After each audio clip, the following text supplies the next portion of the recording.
At a party, Brad laughed and said, "No wonder Emma's still single. She doesn't even have a job."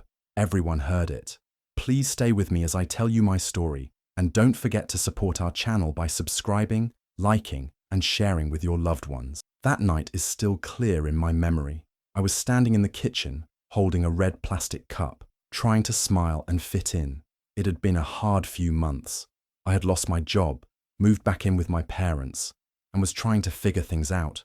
I wasn't proud of where I was, but I was trying. Brad was someone I used to call a friend. We went to college together. Back then, he was fun, easygoing, but success changed him. Now he worked at some fancy startup, wore expensive watches, and talked like he knew everything about life. At that party, in front of old classmates, mutual friends, and even the guy I had a secret crush on, Brad said it, loud enough for the music to pause in my head.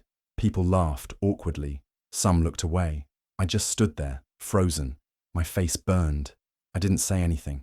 I didn't defend myself. I just smiled like it didn't bother me and left early. But on the drive home, my hands were shaking, not because I was sad, but because I was angry, furious.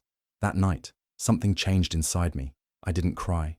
I didn't complain. I opened my old laptop and started making notes.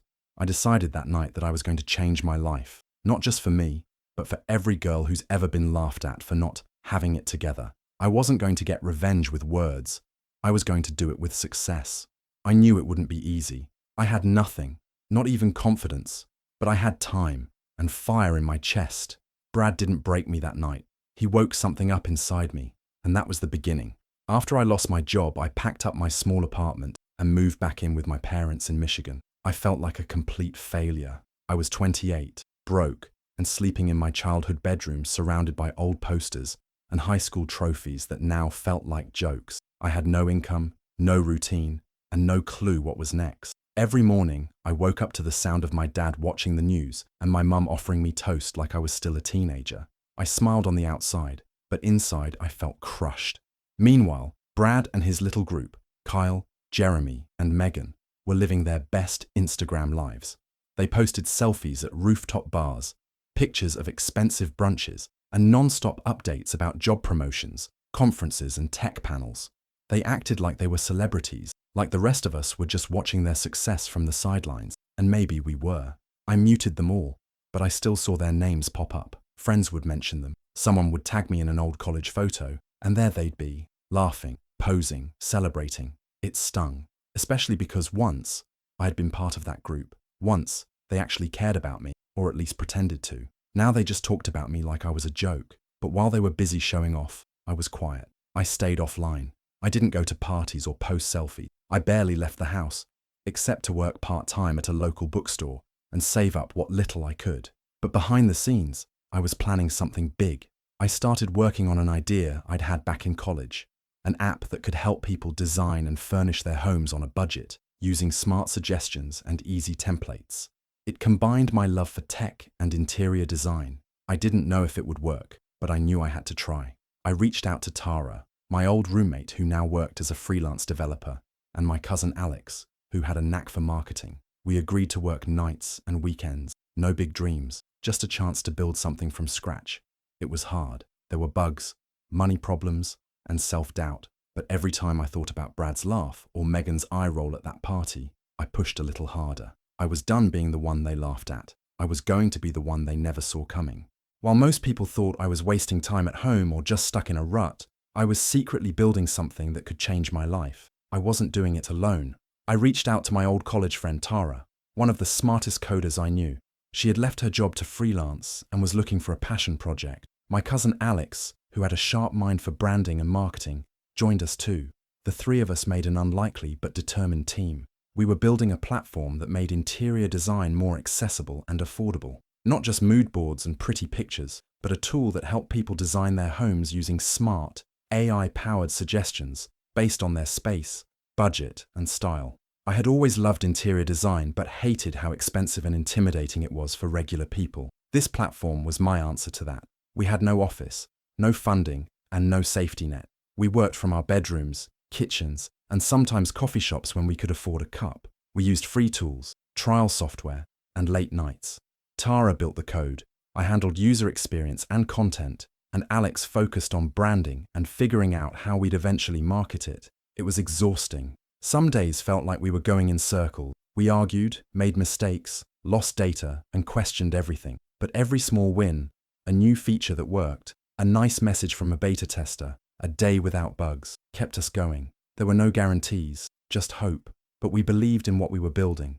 I stayed silent on social media. No Instagram stories, no tweets, no hustle culture posts. I didn't want validation from people who had written me off. I didn't want Brad or Megan or anyone else to know what I was up to. I wanted the world to find out when it was ready, when I was ready. Sometimes I'd see posts from old classmates bragging about their promotions, new cars or vacations. And sure, part of me felt left behind, but a bigger part of me felt focused, even a little proud. They were playing the short game. I was building something real. It wasn't about revenge anymore. It was about proving to myself that I could create something out of nothing. And maybe, just maybe, one day they'd see my name on something big and wonder how they ever underestimated me. After months of long nights and quiet hustle, things finally started to shift. We had a working prototype, a small but loyal group of early users, and most importantly, traction. People were actually using our platform and loving it. We collected feedback, improved features, and slowly started to believe that maybe, just maybe, this could work on a bigger scale. We knew we needed funding to grow, so we put together a pitch deck and started reaching out. Most investors didn't even reply. Some liked the idea but didn't believe in us. Then one day, we got a meeting with a woman-led VC firm that focused on female founders in tech. I was nervous, but I told our story straight, where we started, what we built, and where we wanted to go. They saw our passion and the potential in our product. 2 weeks later, we got our first angel investment. That moment changed everything. With funding, we could finally hire a small team, invest in better tools, and start marketing. Suddenly, the press noticed us. A small tech blog featured our startup, and then a larger one picked it up. Within a few weeks, I was being invited to speak on podcasts, join panel discussions, and even mentor other early-stage founders. It felt surreal. One day, I was asked to speak on a panel at a local startup event. I didn't think much of it, just another chance to share our journey. But when I walked into the venue, I froze. Sitting in the audience, casually chatting with someone, was Brad. He looked the same, still dressed like a tech bro, still talking like he owned the room. I took a deep breath, walked up to the front, and sat with the other panelists. As the host introduced us, I caught Brad glancing at me. No recognition in his eyes. He had no idea who I was. When I started speaking about how we bootstrapped our platform, worked through failures, and landed our first investment, I saw his expression shift, confusion, then realization, and then that flicker of discomfort. That's when I knew this story wasn't going to end the way he thought it would. He had forgotten me, but I remembered everything. And now, I was standing on a stage while he sat in the crowd, listening to me. That moment wasn't loud or dramatic. It was quiet, powerful, and completely mine. As our platform kept growing, so did our needs. We were getting more users every week, and it was clear we had to scale. That meant hiring new talent fast. We posted job openings for project managers, developers, and marketing roles. Our HR team started sorting through the flood of applications, setting up interviews, and sending us shortlists for review. One morning, I opened the hiring report and almost dropped my coffee. 3 names jumped out at me: Brad, Kyle, and Megan. Yes, that Brad. And his 2 sidekicks from college. The same ones who used to mock me and post about their amazing careers. The same people who had laughed behind my back when I was at my lowest. Apparently, their company had downsized after a failed merger, and now they were out of work, scrambling for new jobs. They had applied to my company, my startup, and they had no idea. I stared at the screen for a few minutes, feeling a mix of shock, satisfaction, and something else. Something calmer. I wasn't angry anymore. I wasn't even bitter. I had grown past that. But I would be lying if I said I didn't feel a deep sense of justice. Life really does come full circle. I called a quick meeting with HR and said, "Bring them in for interview." My team didn't question it. They thought I was being generous, giving old classmates a chance. They had no idea about our history. That was fine. I didn't need to explain. Over the next few days, the interviews were scheduled. I didn't attend them. I didn't want them to see me yet, not until the time was right. I asked HR to treat them like any other candidates.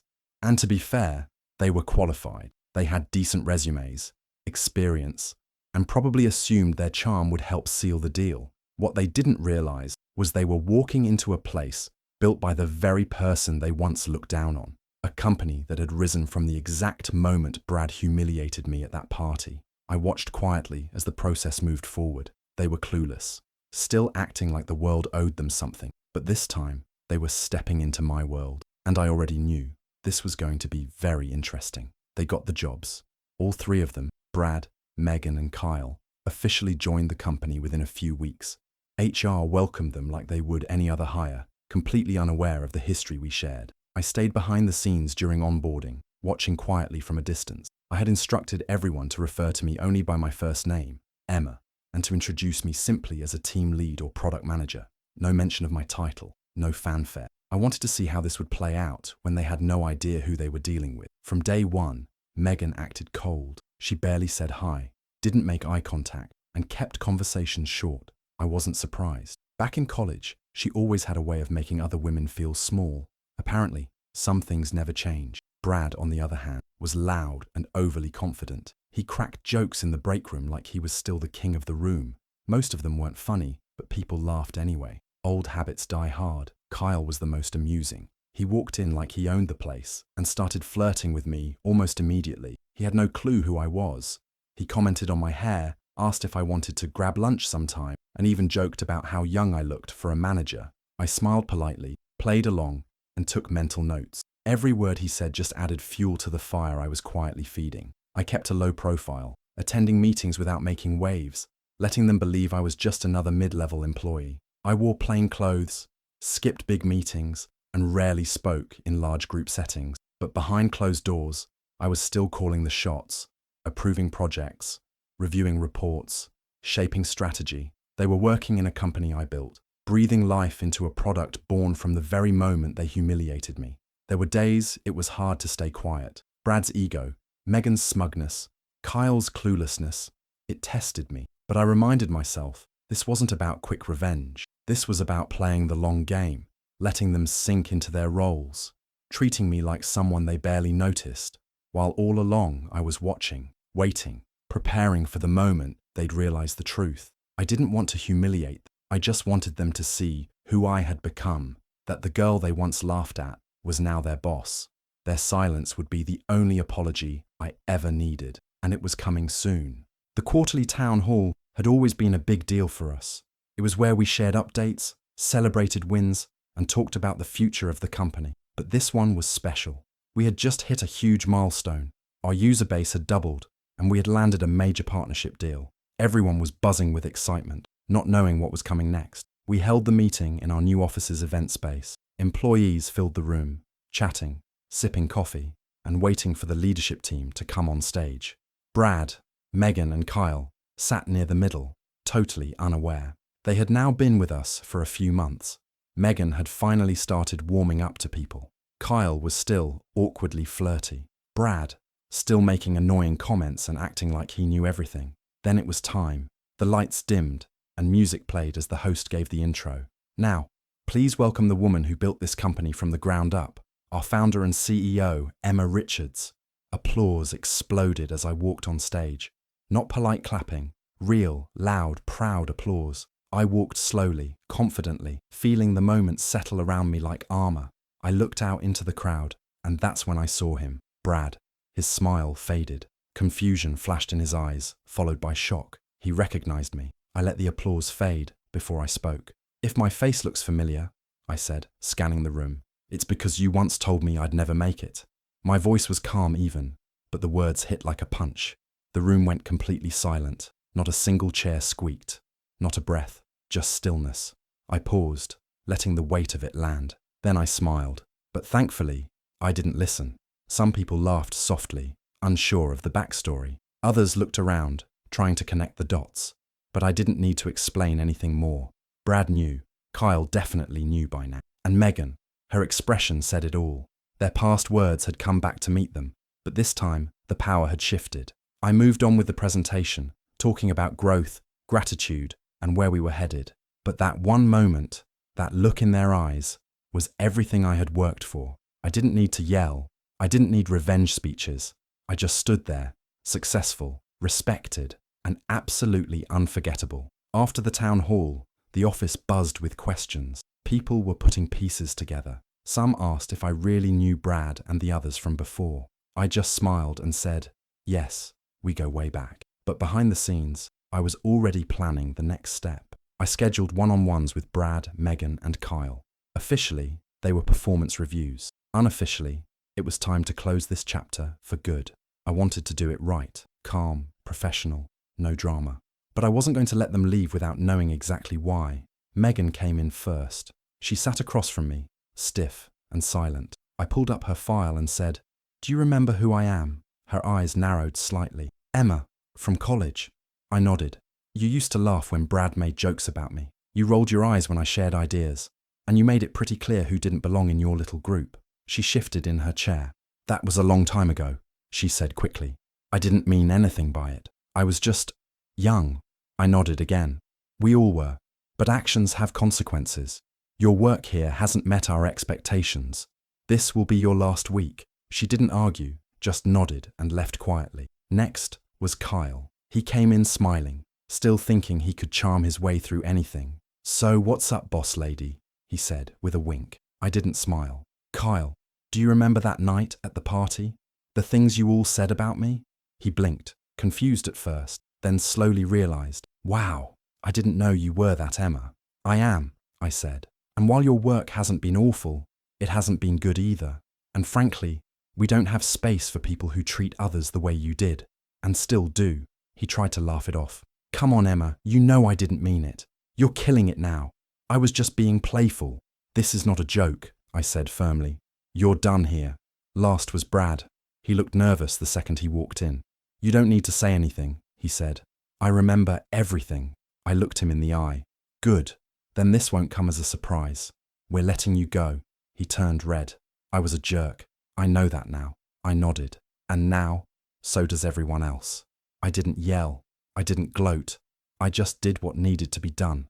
And it felt amazing. After they left the company, things got quiet for about a week. Then the LinkedIn posts started popping up. Brad wrote something vague about taking time to realign with future goals and new opportunities on the horizon. Megan shared a photo of her coffee mug with a caption about fresh start. Kyle posted a gym selfie with something about grind mode. They were clearly trying to save face. But the tech world is smaller than people think. Stories travel fast, especially when they come from people who were once loud and proud, but ended up quietly let go.